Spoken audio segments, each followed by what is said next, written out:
welcome. My name is Lauren, and in today's video I'll be sharing with you the pages that I completed in April, as well as a few pages that I have recently begun and plan to complete in May. So let's get started.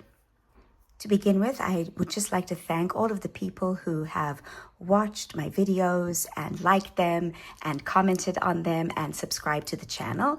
I am delighted and not a little bit in shock and awe over the fact that there are people who enjoy my ramblings. So anyway, let's get on with the coloring pages. In front of me, I have my coloring planner. My planner is modeled on the Creative Companion 2024 by Ruby Charms Colors, and I absolutely adored using this planner last year. Unfortunately, Susan Carlson, who is the artist behind Ruby Charms Colors, decided not to publish a planner this year, and so I made my own do-it-yourself planner based on her version. So I'll just put this one aside. Anyway, this is my planner. I have it divided by month, of course, and here is April. Okay, so the way I do it, I find a monthly layout and I stick it into my planner, and then I decorate it with stickers.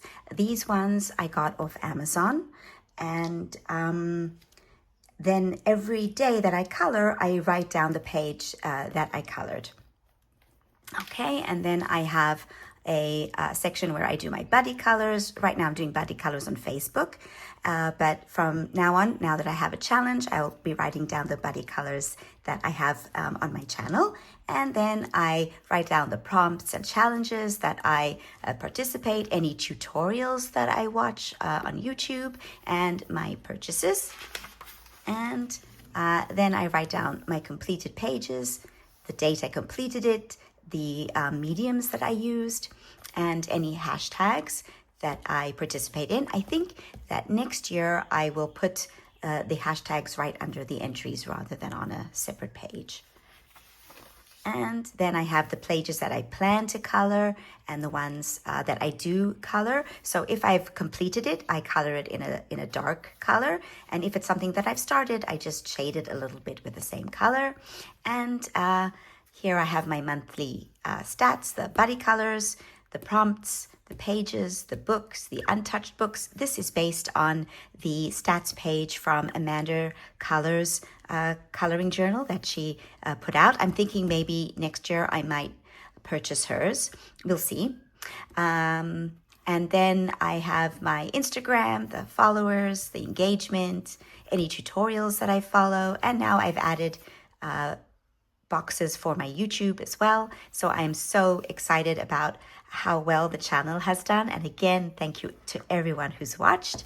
And then I put in a little quote that I like for the month. So for April, it's winter cold. It wants the rain back. It was really rainy here during April. And that's it. So I've already started May. Right. So I will do a video later on detailing how I set up the planner and what other entries I have in it. In April, I completed 4 pages and I began 3 others. And I'm going to start off with my whips, my works in progress. So the first whip that I have is from Die Welt unter die Lupe, Zulande by Rita Berman. I apologize if my German is terrible. I'm sure it is. Anyway, the page that I started is this critter collage. I'm coloring this for the Wild Year of Color 2025 hashtag, hosted by Finding Joy in Color, and the prompt for this month is a zebra. So this is the page that I'm coloring. I've started doing it. I am using Castle Arts pencils. So I've done the water and some of the animals, and I'm just testing out how my greens would work. And so I'm going to do the leaves a different shade of green than the green that I've got here, and I might do some of them more yellowish. Anyway, I'm really enjoying coloring this page. It's a lot of fun. My next whip is in By the Sea by George Tufexis. This is a color by number book, and as I've said on a couple of my previous videos, I color in this book when I just want to do a bit of mindless coloring and I don't have to worry about the color palette, because the colors are chosen for us. Anyway, the page that I'm working on is this one. I'm calling it Sailing to Paradise because of all the boats and the palm tree. It looks like a paradise to me. And I've started coloring this, and I've done some of the sky. I'm using Castle Arts pencils, and I lay down a base layer of the color that's indicated in the color list, and then I shade with two darker tones of the same color. So I really enjoy coloring in this book, and it's very relaxing because, as I said, I don't have to choose the colors myself, and I do it in between other pages that I'm coloring, or when I just don't feel like coloring in a different book that I'm already working on. Okay, so that's By the Sea by George Tufexis. My next whip is in Mythic World by Kirby Rosannes. I have been filming my coloring book collection, and doing that series has encouraged me to actually color in some of my books. So this one I am doing the title page. So here, as you can see, I have taped off the back, the edges with washi tape, and I also put some masking fluid around the edge, and then I used Neocolor 2s and mixed with water, and I've also put some Castle Arts pencils on top. I still think I need to do a little bit more blending and shading, and I followed a tutorial for this by Nekosimi on Patreon. She's a fabulous artist. Yeah, I like the way it's turning out so far. I like the glow that I've got. But as I said, I still need to work on some blending.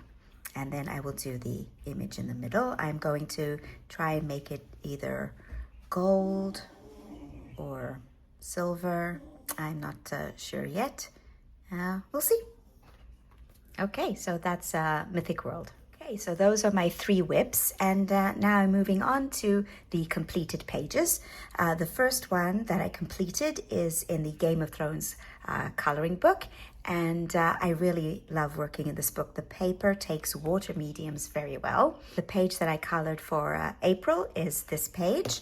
It is the coat of arms for House Tully, and I used Derwent Inktense and Derwent drawing pencils. So it's Derwent Inktense for the background, and then also for the wood in the shield.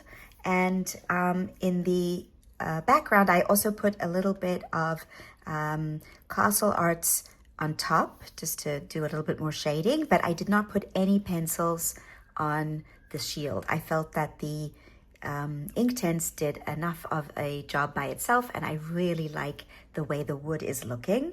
Then I based with Inktense for the waves, and then I shaded using Derwent drawing pencils, and the fish and the banner here at the bottom is just Derwent drawing pencils, no Inktense base there. And I'm really, really pleased with the way this page came out. It was a quick page to complete because most of the work is done by the water mediums, and then you just have to shade with the pencils on top, and it doesn't take very long, and you get this fabulous effect. So I really enjoyed coloring this page, and I want to do more in this book. So the next page I completed is from Mythographic Labyrinth by Joseph Kattenbang. The page that I finished is this one. Some of you might have seen earlier stages of this page because I showed it in my coloring book collection for the Mythographic books, and one other video that I can't remember right now. I used a palette from the Traditional Colors of Japan palette book that I have. I'll put a picture of the palette up here. Yeah, this was a joy to color. I used Castle Arts pencils for everything. So I shaded the background with some of the Castle Arts Harmonious and also Castle Arts 120 and some of the pastel tints for the blending areas. I also used the Castle Arts for the vine and the leaves, and I really enjoyed working on this vine, even though it took some time because I wanted to get the shading of the grooves just right. But I'm really pleased with how my bunnies came out looking so fluffy and sweet. And yeah, this page was a joy to color. I colored it for a couple of hashtags. So one is the Coloring Mythographic 2025, hosted by Elm Colors. Erica, she is doing a yearly hashtag where we color in our mythographic books, and I must say I'm doing pretty well with it. Another hashtag that I did this for was Mythographic Scavenger Hunt 2025. It was for the bunny prompt, and it's hosted by at Rachel Colors Crafts and Julianne Annette Art. So yeah, those are two lovely ladies who are hosting that hashtag. Okay, so that's Mythographic Labyrinth. The next completed page is in Daydreams by Hannah Carlson, and the page that I completed is the Rainy Day Frog page. So this is actually a color along on my channel if anyone is interested, and I think that it came out spectacularly. I'm actually kind of in awe with how lovely it is, and I really enjoyed filming my very first Color With Me series. Anyway, so I used Castle Arts pencils again. So it's Castle Arts on the mushrooms and the leaves and the flowers and the little snail, and the rest of it is Inktense and Neocolor 2. So it's Inktense on the bottom, and then it is Neocolor 2s on the top with Derwent Color Soft pencils for extra shading and white Posca for the white. I wanted to make it look like the water was dripping off the mushrooms and splashing, and so I'm really happy with this page. It was colored for the Wild Year of Color, hosted by Jamie at Finding Joy in Color, and the prompt was to color a frog. So yeah, if you're interested in seeing how I color this, please check out the video. I'll put a card up at the top with the link. Okay, so that is Daydreams by Hannah Carlson. The last completed page is in Fairy Celebrations by Clara Markova. I absolutely love this book, and I adored coloring the page that I completed, which is the Queen, Swan, and Signet page.